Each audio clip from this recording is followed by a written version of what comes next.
Say, got it. And let me hide my floating controls. Okay, let me do the slideshow. Who we are and what we do. Did the slideshow start? Okay, here we go. Understanding your money matters. Okay, so when we talk about Census, who we are, we're one of the top independent marketing organizations in America. And this is something that we can be proud of. We market education. We want to make sure that our clients have the best education and that they're understanding what they're getting.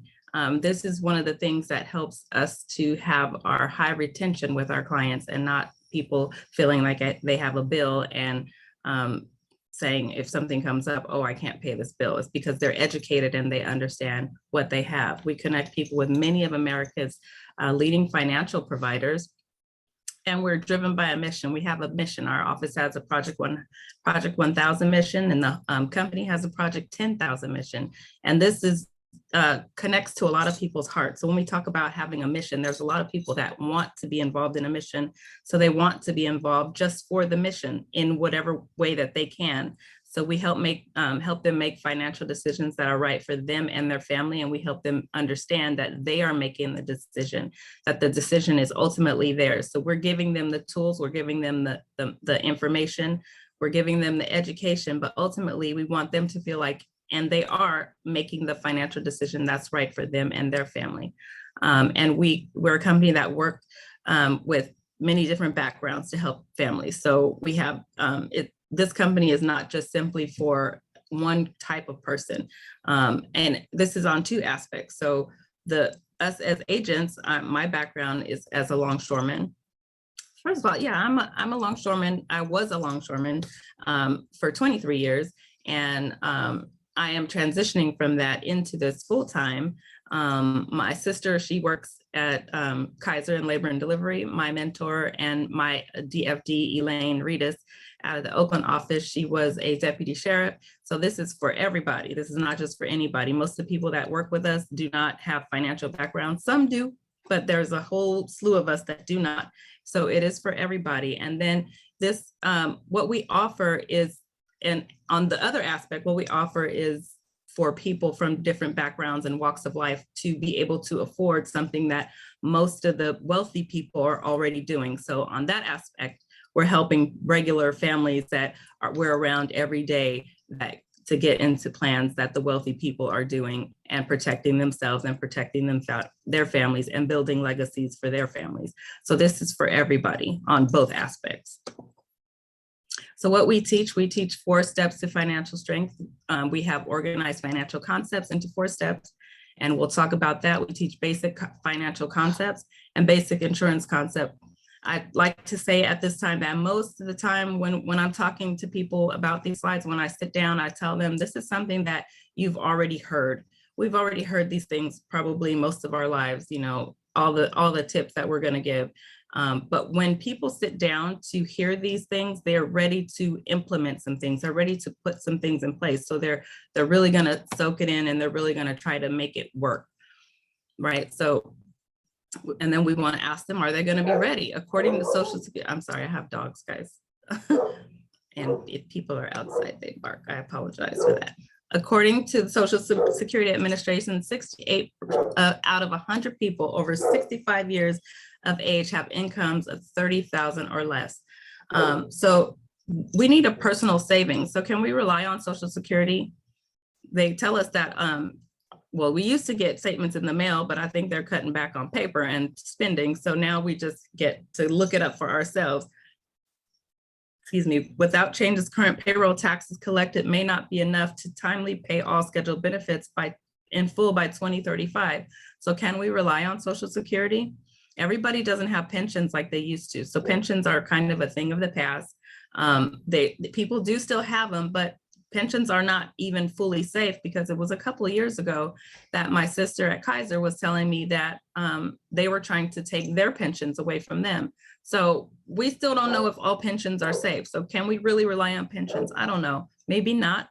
And then do we have a personal savings? According to the US Department of Commerce, on average, Americans save less than 10% of their disposable income. That means 10 million, tens of millions of Americans need help preparing for their future. So people are not even putting themselves in a position to save and to have savings.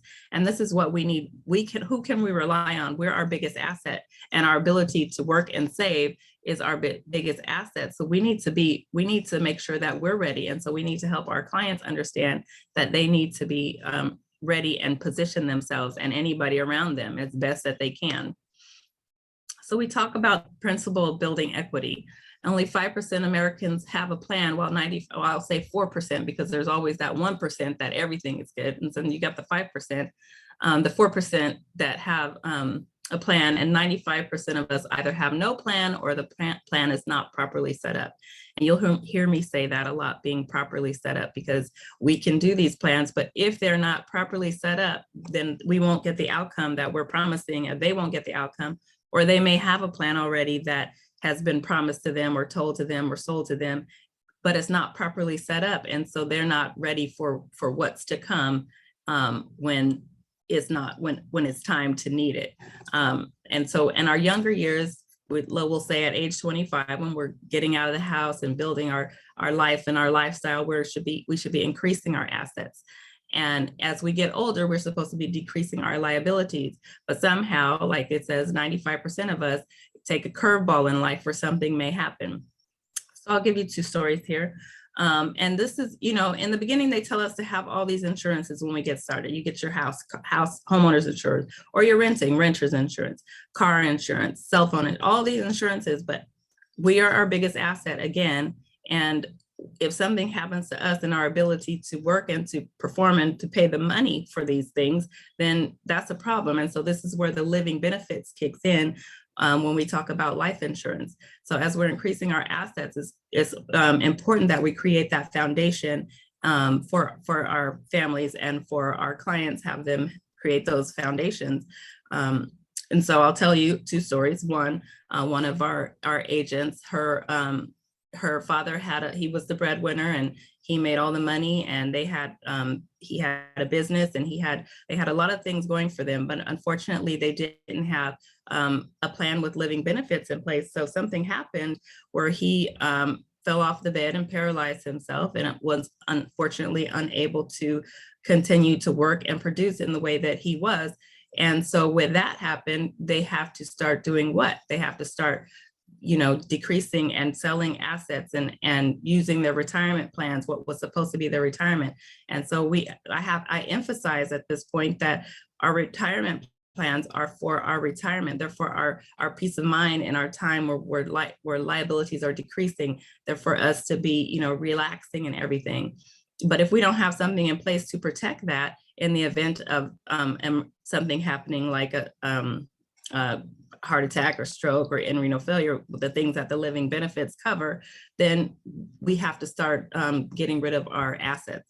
And so unfortunately, it got to a rocky place for them, where in the flip side, we had a client get a policy. She ended up getting cancer. She had $150,000 policy. She ended up getting cancer. Well, within a couple of months of her policy, she was seen on social media, and they asked her what had happened.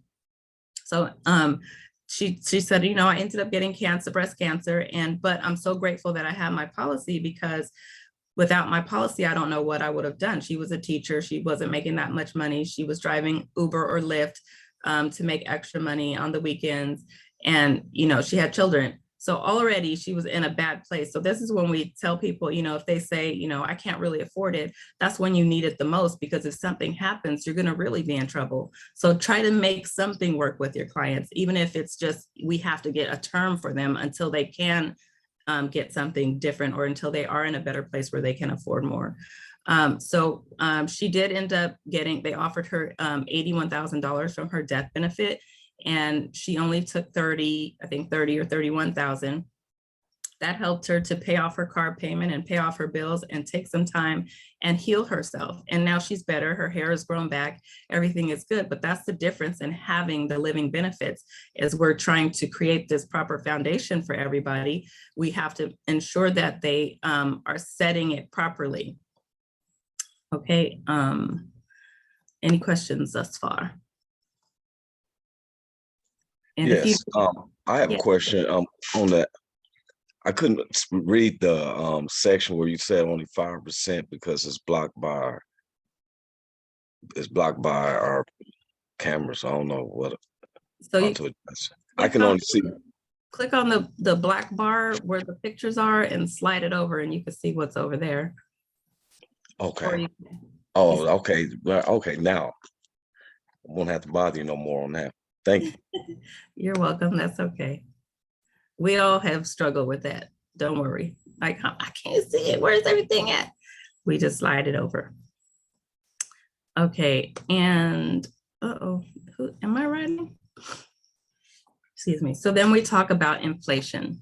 What is inflation? Inflation is a general increase in prices and fall in the purchasing value of money. The current inflation rate is, if you can believe it, 9.1%. That is insane to me. I mean, I know there's some people that have seen some high inflation, but for me, that's, I mean, I don't know, I'm 48, so I've been around for a minute. So to me, this is insane. And so what does this mean to us? Like, this is our purchasing power. And so when we are sitting down with somebody and we're talking about retirement and we're talking about this foundation and we're talking about these great plans, we have to make sure that they understand, if you're not factoring inflation into your plan, into your life plan, then you're going to be behind the 8 ball. Like, we look at our numbers of what we have. We may have in our 401k, we might have in our bank, we might have in all these places, under our mattress, whatever we have it. And it looks good today, but how is it going to look in 10 years when inflation is still rising? Inflation may go down a little, but it might go back up. I don't see it, going down, way down, because of all the money that's been created and generated and sent out and given out and passed out and pushed around. So we have to be realistic about what is happening. So inflation, anybody have a guess on if it's going up or down?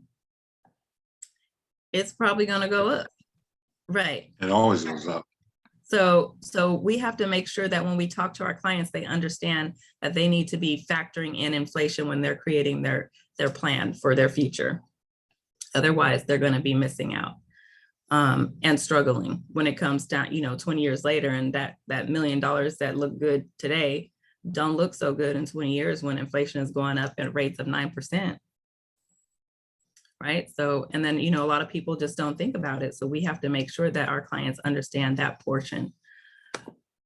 So now we teach them about simple and compound interest. So simple interest is when you make money on the principal only. So on this example, the principal is $10,000. There's a 10% interest.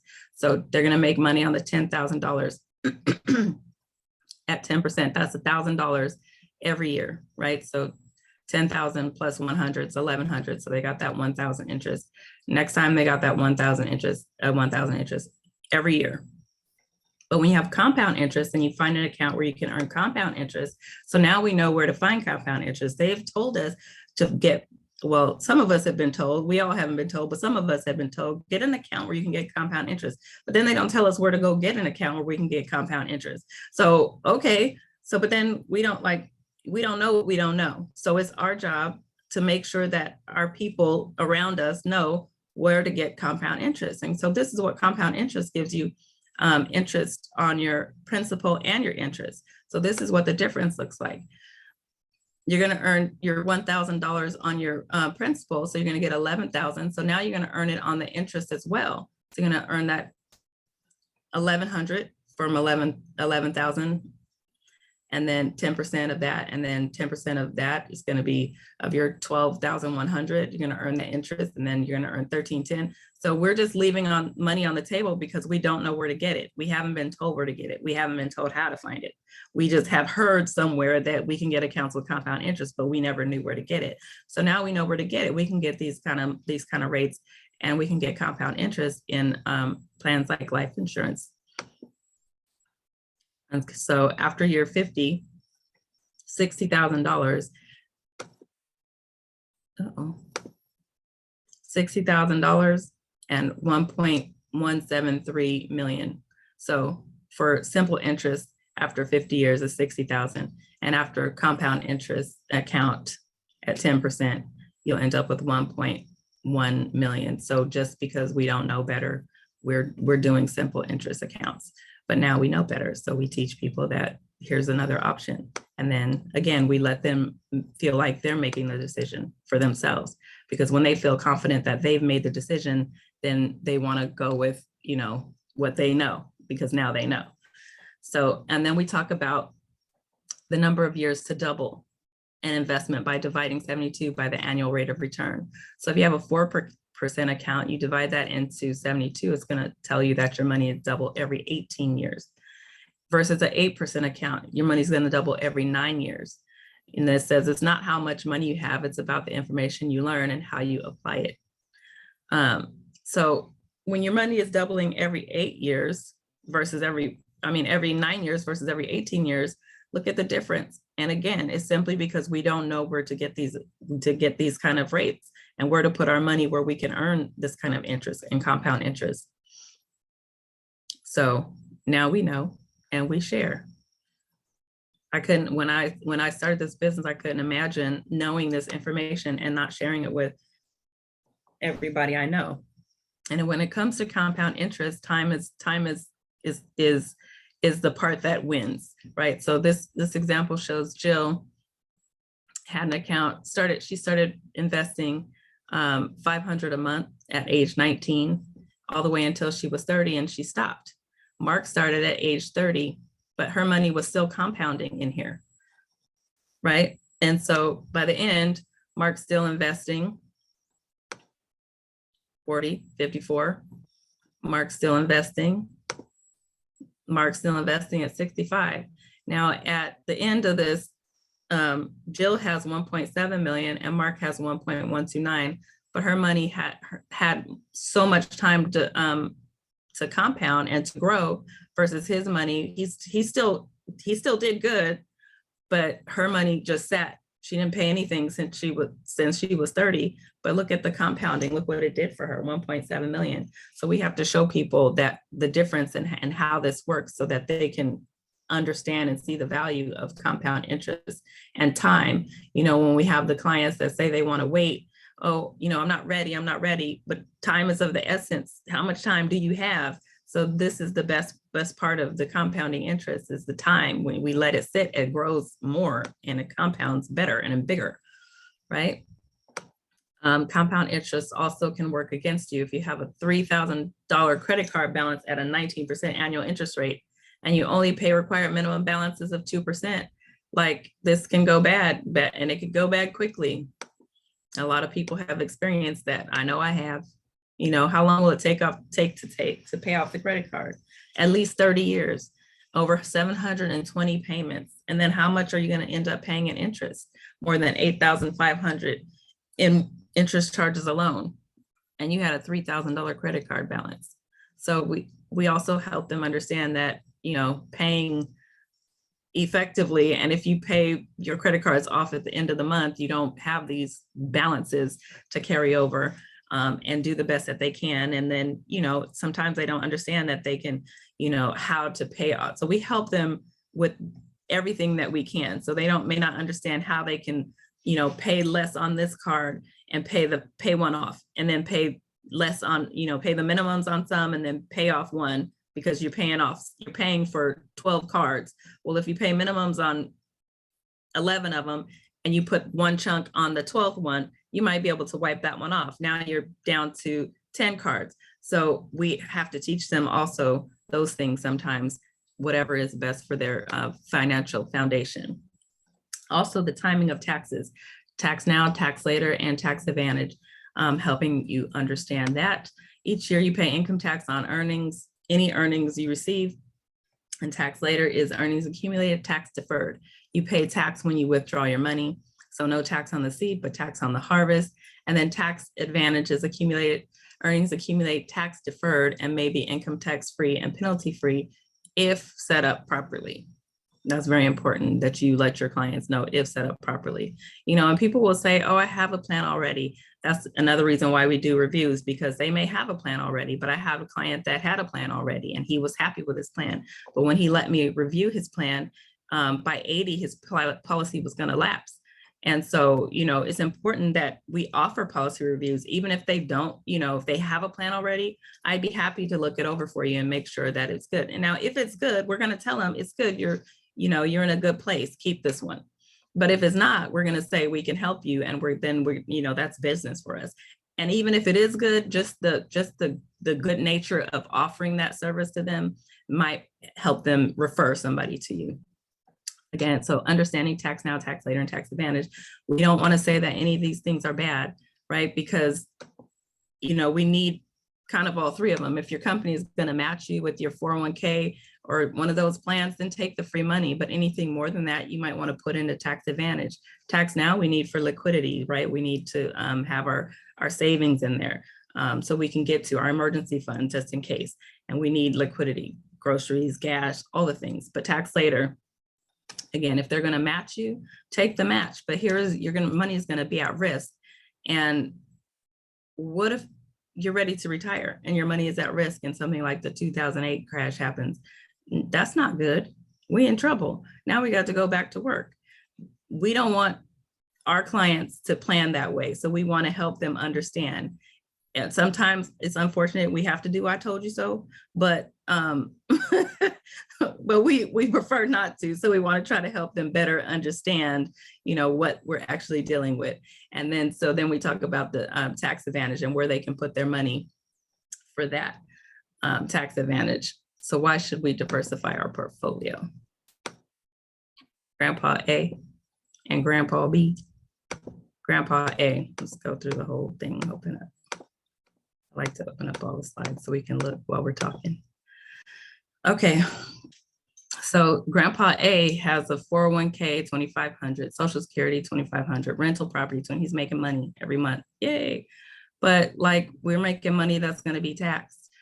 Grandpa B has life insurance where he's getting his income tax-free. Social Security, he has coming to him. Roth IRA, he has 2,500, and then he has an unqualified annuity where he's going to have to pay some taxes. So what is better? Like we're making money over here, but we're paying taxes. We're getting hit by the tax man. So yearly, we're taking home 77,520 versus 116,400.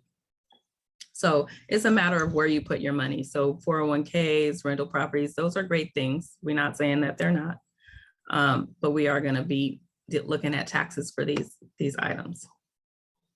And so where do we put our money? We put our money in the bank. We put our money in the stock market. We put our money in real estate and insurance companies, where those are places we can put our money. And why do we use these places? People go to banks because they say banks are safe. Bank is safe and it's convenient and low interest. Yeah, sure, that's true. So we have money in the bank. So like I said, we put money in the bank. We need it for liquidity. We need it for our emergency fund, just in case something happens. And then we have real estate. It's a tax deduction, a possible asset. Long-term liability is the con. And then stock market, high rate of return when the market is good, but you're at risk. And then we have insurance companies. Insurance companies offer protection. This is pretty much the best of all worlds, right? Protection, cash accumulation, tax advantage, estate planning. They say the cons is cost of insurance, and then it's long-term. Well, personally, I don't think it's a con, but you know, it could be looked at as a con. I guess it's perception, right? Let's see. And then how the banks work. The banks, they make money off of us, long and short of it. We're paying for everything and they're investing our money, and we're not getting any of the gains from the interest, and they're getting all the compound interest from the money that we put in. And even when we buy mortgages, when we get our homes, they expect us to move or refinance within 7 to 10 years. So while we're paying the 10% of our money is going to the principal and 90 to the interest. And then we do that every 7 to 10 years. We start over with that, and they're making money on top of money on top of money, just because we're not being smart about what we're doing. And yes, keep repeating in 7 to 10 years, and the banks are making a killing. And so our mortgage works. So in this example, there's $500,000 home.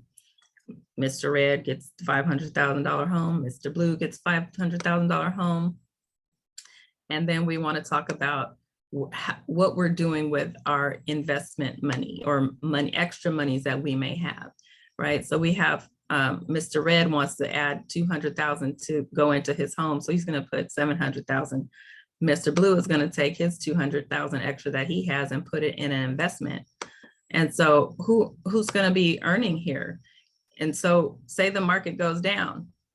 Now the $200,000 that you have in your house, it's in your house. The $200,000 still here, it's in your house, but your $200,000 investment that you made may be in an IUL. Let's see what that looks like. Let's see what that looks like, folks. Look at this, cost of mortgage versus side fund. So you got your mortgage, 8% interest rate, a 30-year mortgage, you save $8,000 a year. Over here, you have your earning 8%. Remember, 8 into 72 is 9. So your money's going to be doubling every 9 years. So you put that money into a side fund with compound interest where it's doubling every 9 years. Over the time, over 30 years, you gained $1 million versus you put that extra money into your house, just sitting in your house, doing what your house does, just sitting there on your street, looking pretty, right? You approximately saved $160,000. That's a difference of $840,000 that we could have available to us to do with what we need or other things. Okay. Let's talk about the effects of risk. Any questions so far? I know I talk fast, but I have been told that people are able to keep up. So any questions so far? No? Okay, great. So we're gonna talk about the effects of risk. So the effect of risk. So a lot of times the simple mind that doesn't do money, doesn't do math, doesn't do 50% loss, 50% gain. Oh, I'm in the same place, simple mind. And not that people are simple-minded. I'm just saying if you're not thinking numbers all the time, that's just kind of sometimes how you think. But the reality is a 50% loss and a 50% gain does not mean you're back where you are. As you can see in this example, year one, you have a $10,000 starting balance, the market goes up 50%, and you got 15,000 at the end. So 10,000 plus 5,000, which is half of 10,000. You add that, it's 15,000. And then in year two, 15,000, the market takes a hit, 50,000. You're at 7,500. And then year three, 7,500, market gains 50%. Ooh, are you back? Just barely. You're at 11,250. And so we're thinking about time when we're talking about this. We're thinking about time. How much time do we actually have when we're preparing for our retirement? How close are we to our retirement? Do we have this kind of time to play with our money and our retirement and what we want to do with our future? I don't know about you, but I don't. So put that in the heads of your clients. Like, how much time do you actually have to go?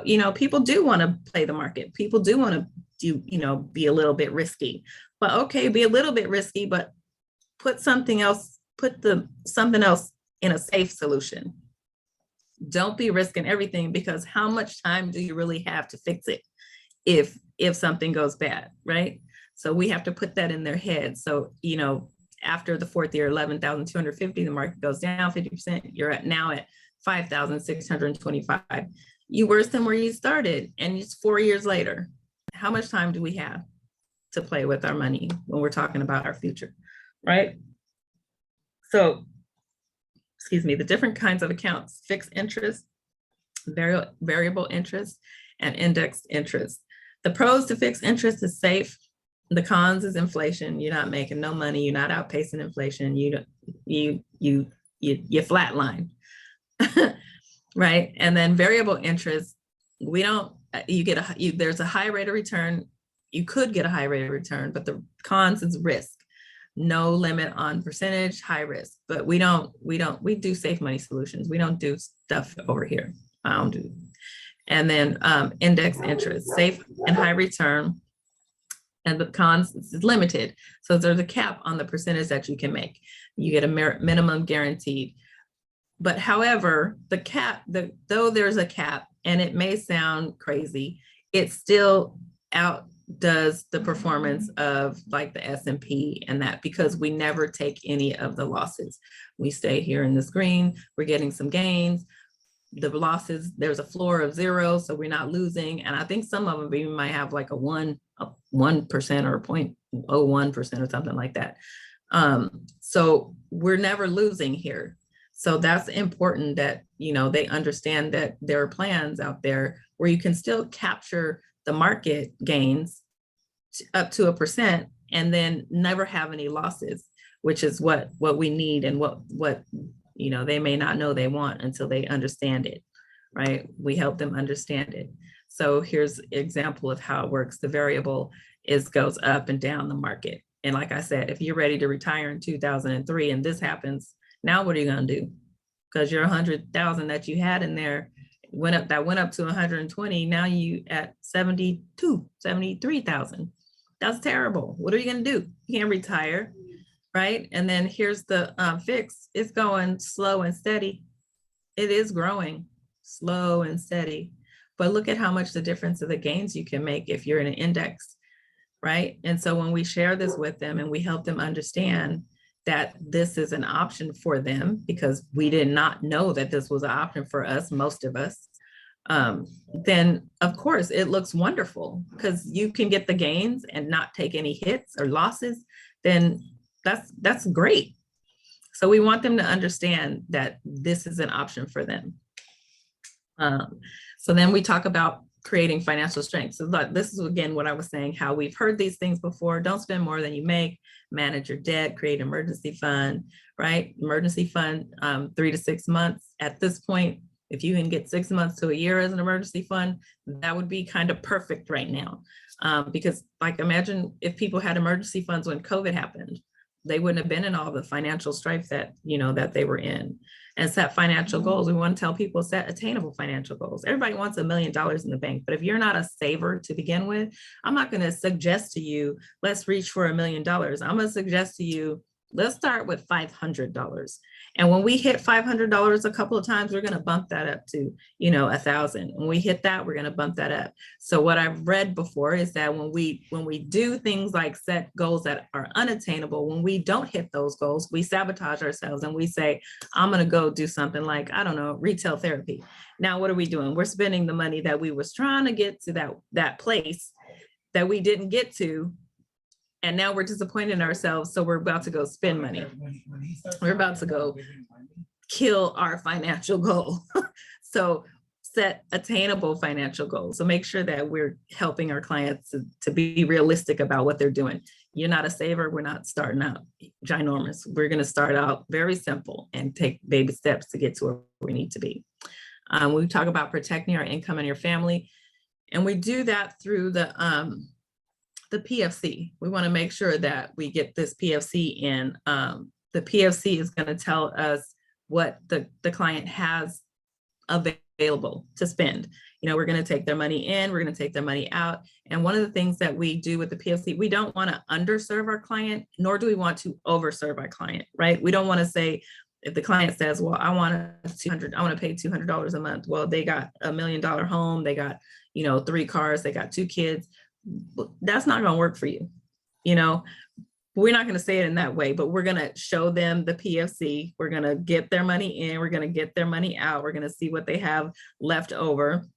And then we're going to talk to them about what they might be willing to. And so during the PFC, I think the slides, no, this one doesn't show. During the PFC, we show, we talk about, you know, college funds, we talk about future planning, we talk about all those things, because we want to really have them have a full, clear picture of what they're actually wanting, because people want things, but they don't actually like put the puzzles pieces together, but they just want it. I want a lot of things, but I haven't fully put all my puzzles together, right? So we want to help them put their puzzles together, and we can do that with the personal financial checkup. The personal financial checkup is very important to do.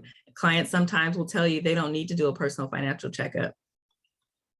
we want to do the personal financial checkup anyway, right? And then we talk about inflation, compound interest, taxes, and risk, and the effect of all of those things, which we just went over, and help them understand that. And then we talk about preserving legacies. We don't do living trust, but we know people that do living trust. We know the whole point of what we're doing is to help people have a solid financial foundation.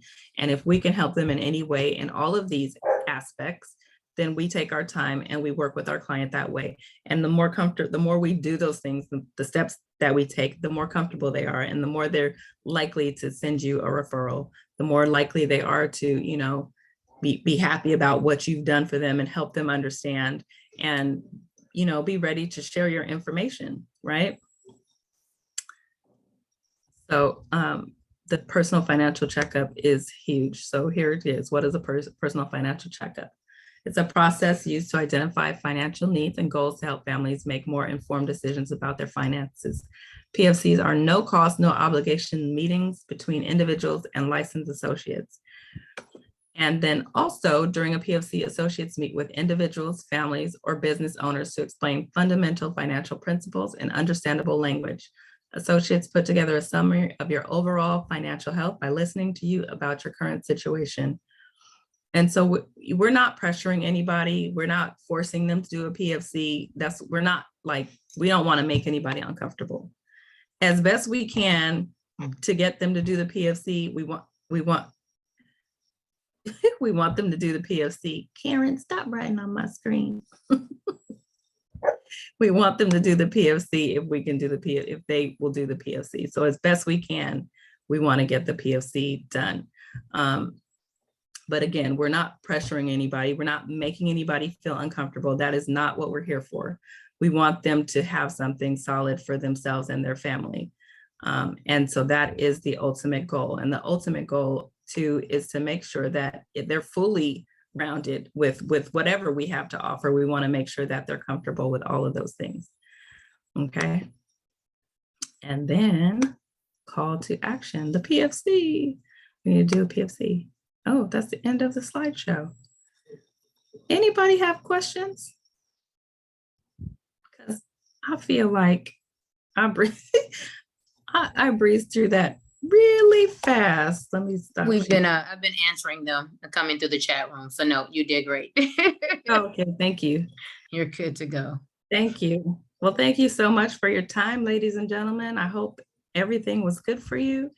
And anytime you have any questions and you want to message me on Cacao, feel free to do that. And I will respond the best I can. I be honest, I'm really slow with Cacao, but I will get to it, I promise.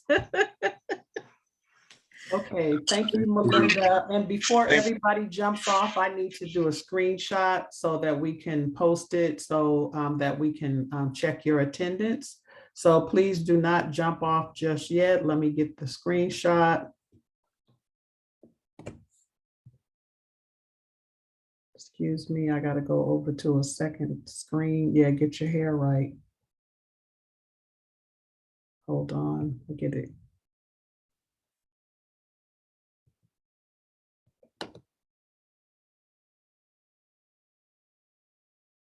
For some reason, I can't do it, Helena. Can you do it for me? Sure. I'm not able to do it. I'm not sure why. I got. Thank you, Lakeisha FD. All right, go ahead, Janice FD. Okay, so you guys remember your homework assignment. You have to get that what if calculator. So please, please, please get with your leadership so that you will have that by the next class. Also, make sure you're on time, your cameras are on, and you stay for the duration of the session, because we do have to take the photo, which will be your attendance. So we will see you guys next Tuesday, same time, same place. Thursday. I'm sorry, that's right. It's every Tuesday and Thursday. Sorry. Right, so we will see you guys again Thursday evening. Thank you, Helena. Good night. All right, good night. Thank you real all. quick, Denise, I had a Thank quick you, question. thank you, thank you.